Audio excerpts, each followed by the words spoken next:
नमस्कार, मेरा नाम है अक्षत पारिक और आप लोग देख रहे हैं गोल्डेटिक्स।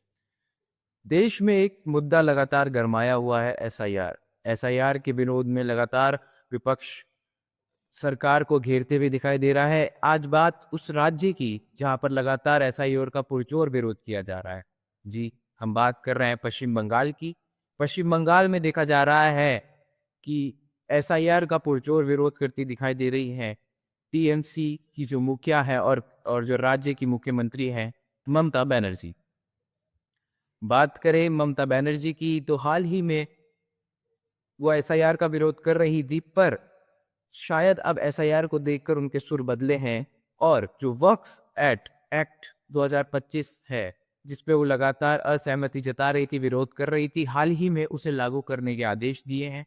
साथ ही एक विवादित बयान और कार्य कर रहे उन्हीं के विधायक को उन्होंने पार्टी से निलंबित भी कर दिया है। आज हमारे साथ मौजूद है राजनीतिक विशेषज्ञ संजय भूल। आइए जानते हैं कि इस मुद्दे पर उनकी क्या राय है। नमस्कार संजय जी। पश्चिम बंगाल में लगातार हमें देखने को मिल रही है कि जो जितने भी मुद्दे हों, चाहे हम बात करें एनआरसी की, वक्फ बिल की या फिर एसआईआर की, लगातार ममता बनर्जी उसका विरोध करते हुए नजर आती हैं, पर हाल ही में उनके सुर बदले हैं। तो इस पे आप क्या कहना चाहें? देखिए अक्षत जी, सबसे पहले हम इस बात की ओर ध्यान देंगे कि आने वाले समय में बंगाल में चुनाव है। ममता बनर्जी काफी समय से बंगाल की मुख्यमंत्री हैं। वो लगातार दूसरी पार्टियों के भी निशाने पर है। बंगाल एक प्रकार से बहुत ज्यादा एजुकेटेड पहले था, क्योंकि अंग्रेज उसी समय उसी रास्ते से आते थे और वहां से ही शासन चलाया करते थे। बंगाल पहले से बहुत ज्यादा विकसित था, लेकिन पिछले 10-15 साल में 20 सालों में बंगाल ने अपने आप को भारत के कंपैरिजन में पीछे जाते हुए पाया है, और उसका कारण यही है कि अब बंगाल मुख्य धारा से कट चुका है, क्योंकि वहाँ की जो मुख्यमंत्री हैं ममता बनर्जी, वो लगातार तुष्टीकरण की राजनीति करती हैं, और उनके उस मुस्लिम प्रेम ने धीरे धीरे भारतीय जनता पार्टी को वहाँ मजबूत कर दिया। पहले वामपंथी थे, वामपंथियों के बाद में ममता आई, और अब ममता के बाद में भाजपा वहाँ अपना वोट बैंक बना रही है।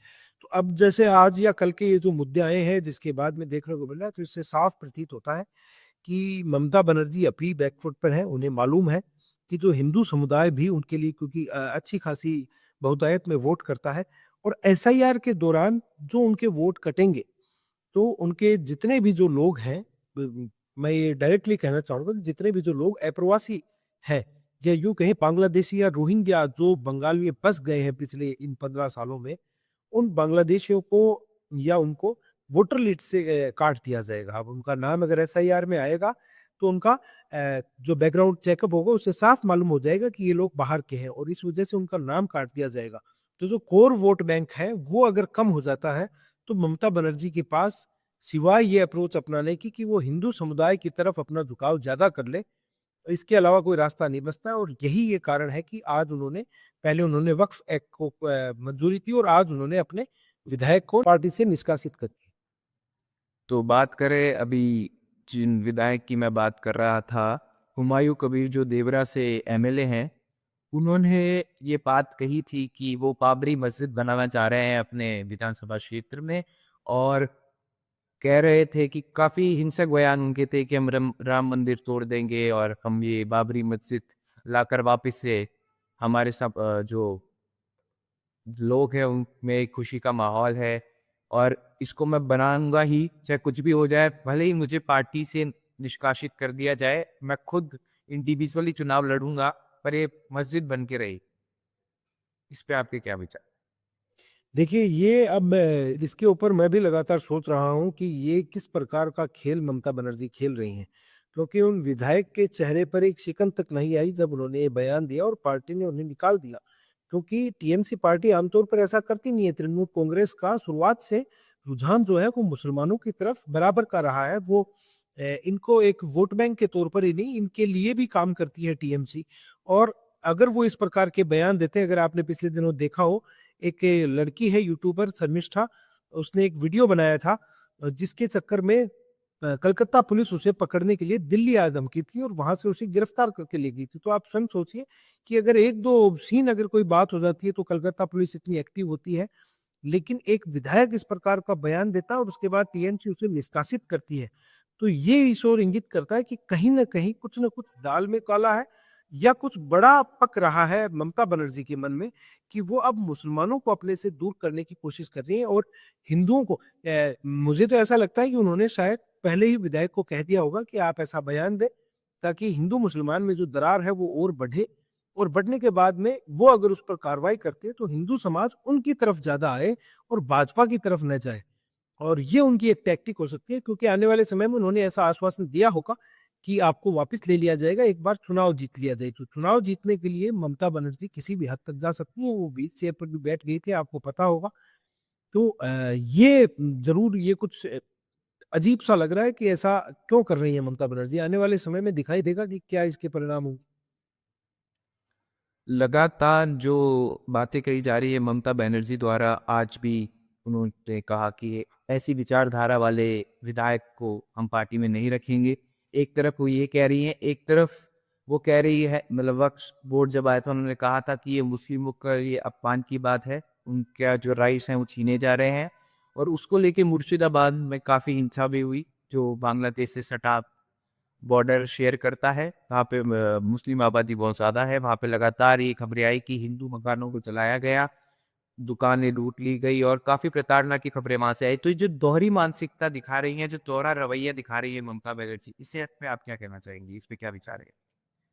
देखिए, ममता बनर्जी ने पहले वक्फ एक्ट को लागू करने से ही मना नहीं किया, उन्होंने इसको पास करने से भी इनके उनके सांसदों ने बहिष्कार किया और काफ़ी विरोध प्रदर्शन उनके सांसदों ने किया। लेकिन अब ममता बनर्जी का वक्फ एक्ट को लेकर उनका जो ये बयान या रवैया या जो नज़रिया बदला है, वही मुझे सोचने को मजबूर कर रहा है कि ममता बनर्जी इतना कितना हिंदू वोट बैंक के लिए अपने आप को एकजुट कर रही है। क्योंकि देखिए, वहाँ जो हिंसा हुई है पिछले 10-15 सालों में, अनेकों भारतीय जनता पार्टी के कार्यकर्ता, सैकड़ों कार्यकर्ता मारे गए हैं।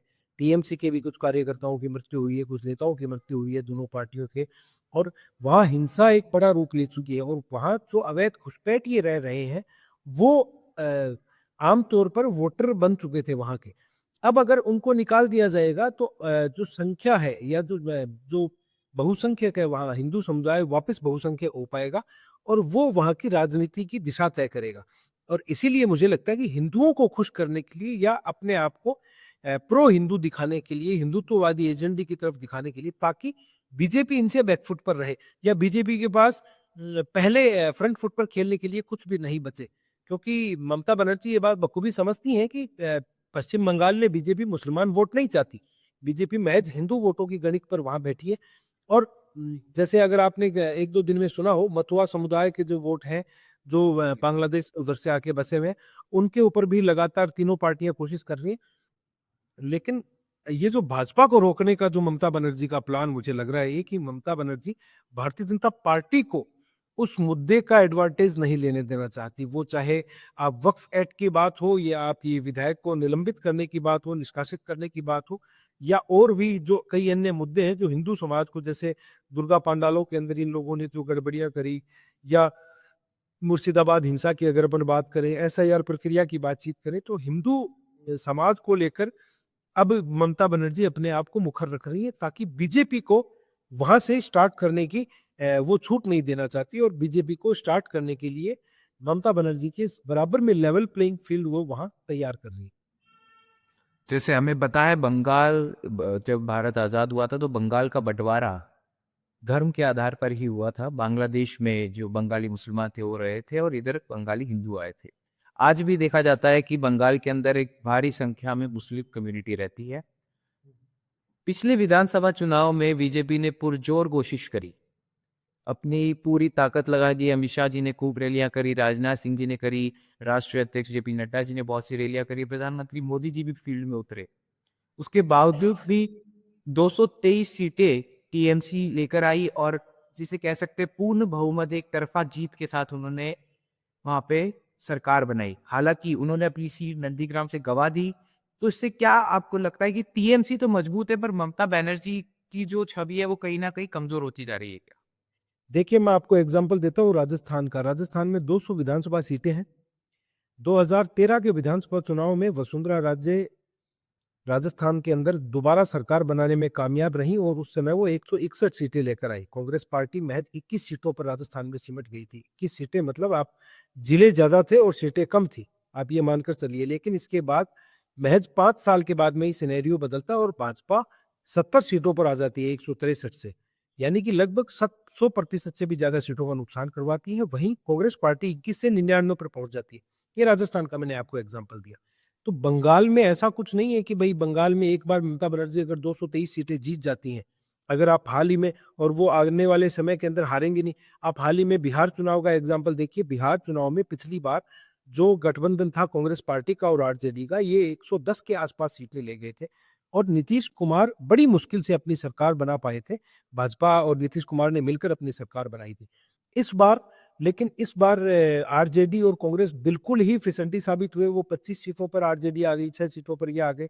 तो और जो गठबंधन था इनका, एनडीए का जो गठबंधन है, इस गठबंधन ने 200 से ज्यादा सीटें जीती। तो क्या होता है, राजनीति में 5 साल का समय बहुत बड़ा होता है। इसके अंदर जनता अपना मानस बदल लेती है।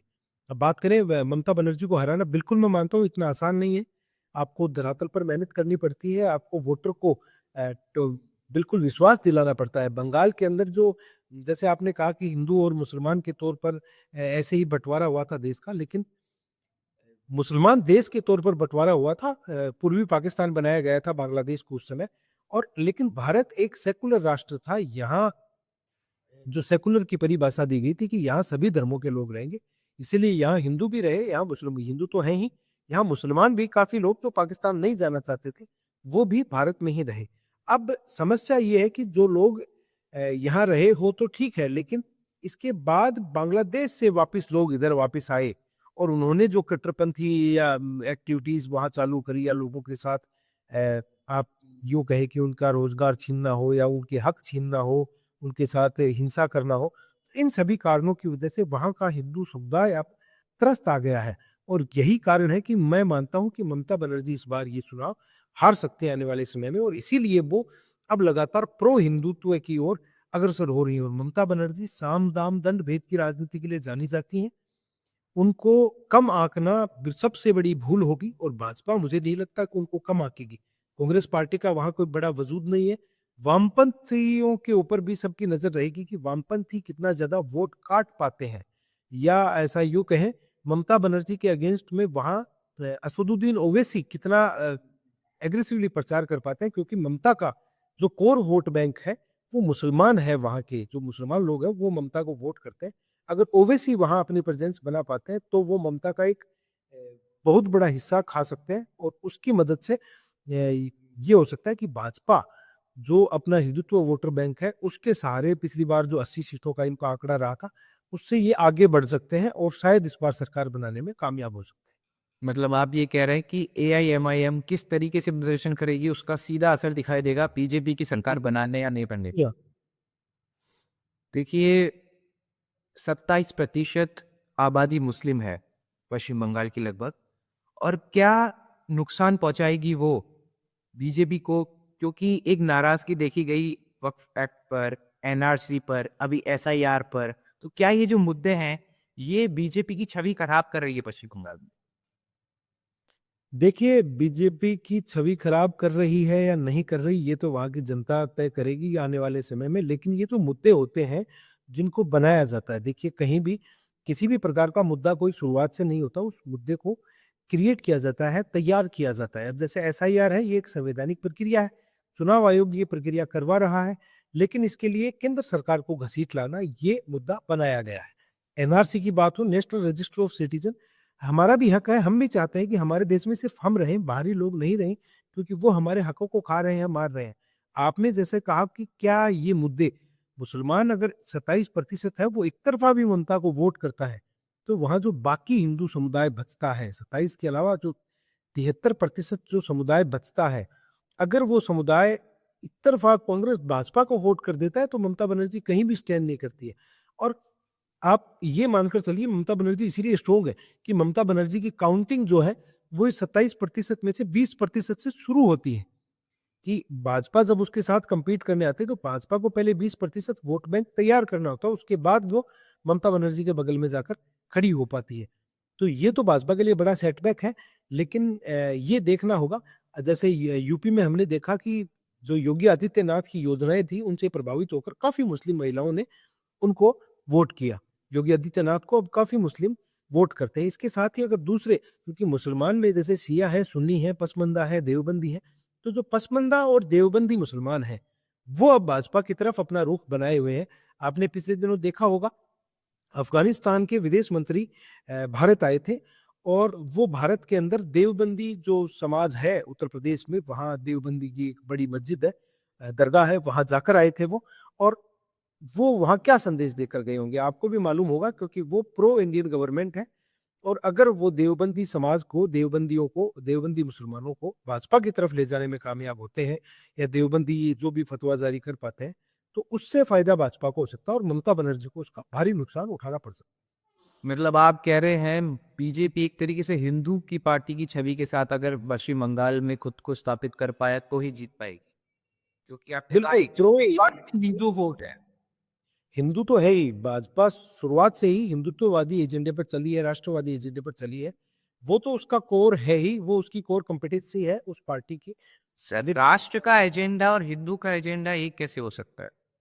दोनों अलग। राष्ट्र का एजेंडा और हिंदू का एजेंडा इसलिए एक हो सकता है। देखिए, हिंदू क्या है, जो इस देश का नाम है, हिंदुस्तान इसको कहा जाता है। अगर आप एज ए हिंदू आप अपने आप को आइडेंटिफाई करते हैं, आप सोचते हैं कि मैं हिंदू हूँ, तो आप उसके बाद में अपने देश की सोचते हैं कि हाँ, मैं हिंदुस्तान का नागरिक हूँ और मैं हिंदू हूँ। और राष्ट्र की जहां पर बात आती है, देखिए, मातृभूमि के लिए मरने मिटने वाले, जैसे सनातन धर्म में कहा गया है कि आप अपनी हम जिस प्रकार से हिंदू धर्म में हम अपनी मातृभूमि को मातृभूमि कह रहे हैं, सोचिए कि ये मेरी माँ समान है, ये भूमि हमारी माँ समान होती है। और इसीलिए वो राष्ट्रभक्ति की भावना ज्वार मारती है कि जो भी हिंदू होता है, जो सनातनी होता है, वो सबसे पहले अपने उस देश का होता है। चाहे अगर कोई व्यक्ति अमेरिका में पैदा हो रहा है, भारत वंश का हो, अगर अमेरिका में पैदा हुआ, वहां का नमक खाया, वहां का सब कुछ किया, तो वो व्यक्ति भारत के खिलाफ खड़े होने में एक सेकंड भी पलक नहीं झपकाएगा। क्यों? अगर वो सच्चा हिंदू है तो उसे मालूम है कि उसका कर्तव्य उस धरती से है जहां वो पैदा हुआ है, जहां उसने अपनी सांसें ली हैं, जहां का उसने नमक खाया है। तो इसलिए हिंदू राष्ट्रवादी वाले एजेंडे के अंदर बिल्कुल फिट बैठता है। तो बीजेपी सर सेक्युलर पार्टी है कि हिंदू पार्टी है? बीजेपी एक प्रकार से राष्ट्रवादी है। सेकुलर की इनकी परिभाषा कुछ अलग है। ये मानते हैं कि जो लोग देश को देश की सेवा कर सकते हैं या देश के बारे में उल्टा नहीं सोचें, राष्ट्रवाद की विचारधारा को मजबूत करें, वो लोग सेकुलर है। इनके लिए, इनके सेकुलरिज्म में धर्म की परिभाषा नहीं आती, इनकी सेकुलरिज्म में देश की परिभाषा है। सर आपने धर्म की बात करी, पर लगातार हमने बीजेपी मैनिफेस्टो देखा है, चाहे धारा 370 हटाने की बात हो, चाहे बाबरी मस्जिद पे राम मंदिर बनाने की बात हो, या फिर अभी एनआरसी को लेकर बात हो, तो लगातार मुस्लिम विरोधी पार्टी की छवि जो बीजेपी ने बना ली है, क्या कहीं ना कहीं उसे ये नुकसान नहीं पहुंचाएगी और जो दूसरी पार्टियां उनको फायदा नहीं पहुंचाएगी, इसलिए उन्हें एआईएमआईएम की जरूरत पड़ती है हर राज्य में चुनाव जीतने के लिए? नहीं नहीं, जरूरत नहीं पड़ती है ऐसा। ये तो आप ऐसे करें कि बस। सर अभी आप भी ने कहा था सर, मैंने थोड़ी कहा। कहा कि अगर अगर वहां पे वो अच्छा परफॉर्म करेंगे तो भाजपा जीत पाएगी हिंदू वोट के साथ। हाँ सर। अगर अगर तो मैंने ऐसा नहीं कहा कि वहां भाजपा एक असदुद्दीन ओवैसी को खड़ा करेगी। ओवैसी तो सबसे बड़े आलोचक है भारतीय जनता पार्टी के।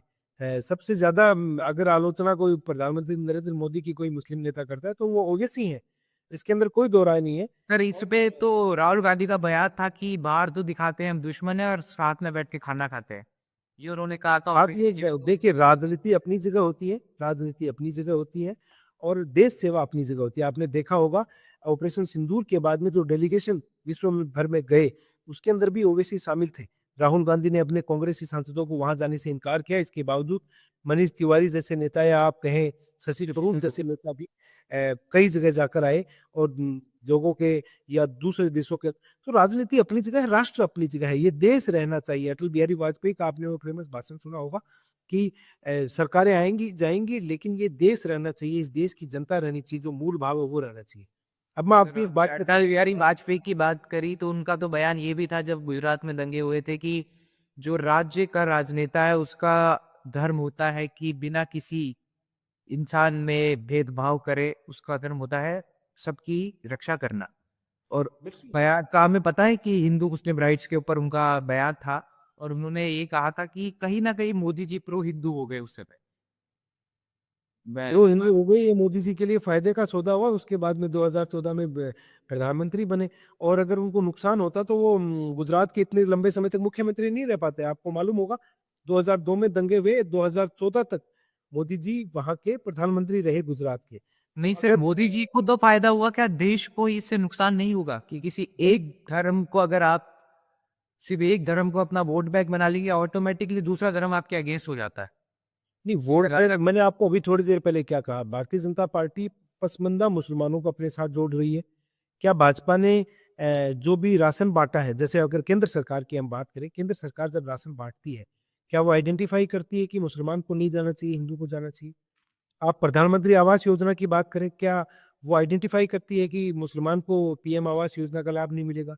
अगर शौचालय बनाने की बात हो, हर घर नल से जल हो, उसकी बात हो, सड़क की बात हो, इंफ्रास्ट्रक्चर की बात हो, क्या इस देश के इंफ्रास्ट्रक्चर के ऊपर उन्होंने ऐसा लिख दिया है कहीं कि सिर्फ़ हिंदू ही इसका उपयोग करेगा, मुसलमान नहीं करेगा?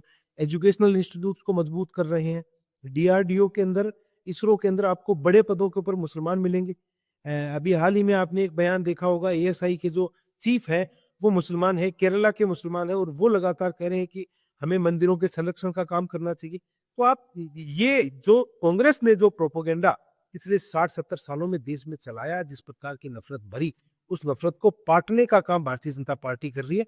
और धीरे-धीरे मैंने आपको जैसे अभी कहा, यूपी का अगर आप वोटिंग पैटर्न देखेंगे, यूपी में मुस्लिम महिलाओं ने क्योंकि 3 तलाक खत्म करना, मुस्लिम महिलाओं को सशक्त करना, उनको अलग-अलग राइट्स देना, उनको उनके लिए जागरूक करना, राशन पहुँचाना, नौकरियाँ देना, ये सभी काम मुसलमानों को धीरे-धीरे भारतीय जनता पार्टी की ओर लेकर आ रहे हैं, क्योंकि कांग्रेस ने हमेशा इन्हें as a vote bank use किया है और अब भाजपा इन्हें इनका जीवन स्तर सुधारने का प्रयत्न कर रही है। सर जैसे बात हम अगर भाजपा की कर रहे हैं हिंदू वोट बैंक, तो कहीं न कहीं कांग्रेस ने अपनी छवि इस तरीके से बना दी है कि वो मुस्लिमों के मसीहा बन चुके हैं। चाहे 2013 में इस वक़्त एक्ट का संशोधन करके इसको और शक्तिशाली बनाना हो, या देश के तत्कालीन प्रधानमंत्री मनमोहन सिंह जी का ये कह देना हो कि इस देश के जितने भी संसाधन में हैं, उन पे सबसे पहला हक मुसलमानों का है। तो कहीं न कहीं क्या ये दिखाता है कि कांग्रेस अपना वोट बैंक, मुसलमान जो वोट बैंक है उसको बहुत ज़्यादा मजबूत कर रही है। एक तरफ वो सेक्युलर होने की बात करते हैं, दूसरी तरफ उनकी जो प्रतिक्रिया है वो दिखाती है कि वो किसी एक धर्म के प्रति थोड़ी ज़्यादा संवेदनशील है या थोड़ी ज़्यादा संवेदना कांग्रेस पार्टी हमेशा से मुसलमानों के वोट लेती आई, कोई दो राह नहीं है। कांग्रेस पार्टी को मुसलमानों ने खूब भर-भर कर वोट दिए, इनकी झोली भरकर वोट दिए। लेकिन इन्होंने मुसलमानों के लिए क्या किया? आप मुझे बताइए कि जो भी जिस प्रकार की भी जो योजनाएँ चलती हैं, वो योजनाएँ अगर धरातल पर आप उतार नहीं रहे, एक समाज को आप सिर्फ़ ये कहकर टारगेट कर रहे हैं कि हम आपके संसाधनों पर आपको आपका हक है देश के संसाधनों पर, लेकिन आप उनको यूज़ नहीं करने दे रहे। मैं आपको कह रहा हूँ कि जो आपके सामने रखी हुई आइसक्रीम है, उस पर आपका पूरा हक है, लेकिन खाने आपको नहीं दे रहा हूँ। तो फिर कौन आपका भला कर रहा है? मुसलमान जो अब पढ़ लिख गया है, जो पढ़ता है, जो समझदार है, वो अब इस बात को साफ तौर पर मानता है, उसे पता है कि कौन-सी पार्टी उसका फ़ायदा उठा रही है, उसे महज़ एक वोट बैंक के रूप में मान रही है और कौन-सी पार्टी उसके लिए सच में कार्य कर रही है। सर वापिस से पश्चिम बंगाल पे चलते हैं। पश्चिम बंगाल में एसआईआर की बात हम कर रहे थे और सबसे ज़्यादा अनुमानित वोट काटने की बात भी पश्चिम बंगाल से ही आ रही है। करीबन 1 करोड़ से ज़्यादा अवैध वोट काटने की बात आ रही है सामने एसआईआर के बाद।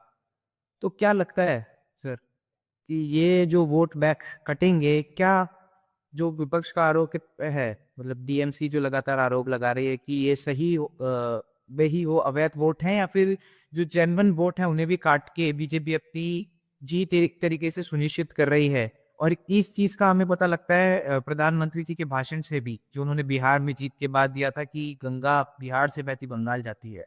तो क्या वो एक तरीके से अब अपनी जड़ों को पूरी तरीके से जमा लेना चाहते हैं बिहार में, जो एक माफ़ कीजिएगा, बंगाल में पूर्ण बहुमत की सरकार बीजेपी देख रही है? देखिए, बंगाल के अंदर आप जैसे कह रहे हैं 1 करोड़ से अधिक अगर मत काटे जाएँगे, तो देखिए वो चुनाव आयोग का काम है। चुनाव आयोग को अगर 2002 से पहले का आंकड़ा नहीं मिलता है, चुनाव आयोग अगर ये देख पाता है कि वहाँ जो वोटर फर्जी रूप से आ चुके हैं और उनका 2002 से पहले का कोई आंकड़ा मौजूद नहीं है, तो उनके बिल्कुल नाम ज़रूर काटे जाएँगे और आइडेंटिफ़ाई किया जाएगा। और अपने आप भी अगर आप बंगाल की कुछ वीडियोज़ देखोगे, काफ़ी लोग बंगाल अपने आप छोड़-छोड़ कर वापस जा रहे हैं बांग्लादेश की तरफ।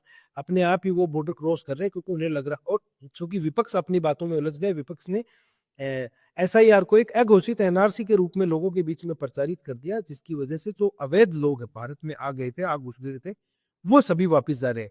इससे सबसे पहला नुकसान बिल्कुल टीएमसी पार्टी को होगा। टीएमसी के जितने भी जो कोर वोटर हैं, वो सभी वोटर उससे दूर हो जाएँगे, क्योंकि वो जो लोग टीएमसी के लिए वोट करते थे, वो वापस अपने देश चले जाएँगे। इसके इतर भारतीय जनता पार्टी को फ़ायदा इस चीज़ का होगा कि अगर सामने वाली पार्टी लेवल प्लेइंग फील्ड पर आती है, जैसा आप 27% मतदाताओं की बात कर रहे हैं, उसके अंदर अगर मानो 13% भी कम होते हैं, 10% भी कम होते हैं, तो लेवल प्लेइंग फील्ड पर जब भाजपा आती है, तो आपको पता ही है कि भाजपा चुनावी मशीनरी है और वो चुनाव आसानी से वहाँ से जीत सकती है। सर, बात करें पिछले चुनाव की, काफ़ी ज़ोर लगाया गया। कुछ राजनीतिक विशेषज्ञों का कहना है कि भाजपा का हार का कारण एक ये भी था कि उन्होंने केंद्र में किसी चेहरे को नहीं रखा, बंगाल के किसी मजबूत चेहरे को नहीं रखा। अगर उस टाइम पे पोल्स हो रहे थे, तो उनकी अगर गणना की बात करें, तो ममता बनर्जी ही सबसे मजबूत चेहरा निकल कर आ रही थी। हालाँकि दूसरे नंबर पर शुभेंदु अधिकारी थे, जो नंदीग्राम सीट से जीते थे ममता बनर्जी के ही खिलाफ। पर बहुत से राजनीतिक विशेषज्ञों का कहना है, शायद अगर बीजेपी शुभेंदु अधिकारी को अपना सीएम फेस दिखाती बंगाल में, तो शायद चुनावी नतीजे कुछ और हो सकते थे। देखिए क्या है कि जो आप जैसा सोच रहे हैं कि वहाँ बड़ा चेहरा नहीं है, बिल्कुल सही बात है, भाजपा के पास खुद का बड़ा चेहरा नहीं है। आपने शुभेंदु अधिकारी की बात करी, शुभेंदु अधिकारी पहले ममता बनर्जी के साथ ही थे। ममता बनर्जी से ही वो वापस भाजपा की तरफ आए हैं, वो विचारधारा से प्रभावित होकर आए हैं। और अ, शुभेंदु अधिकारी को ही अभी भाजपा आगे रख रही है, क्योंकि वहाँ लोकल लीडरशिप डेवलप होने में काफ़ी समय लगेगा।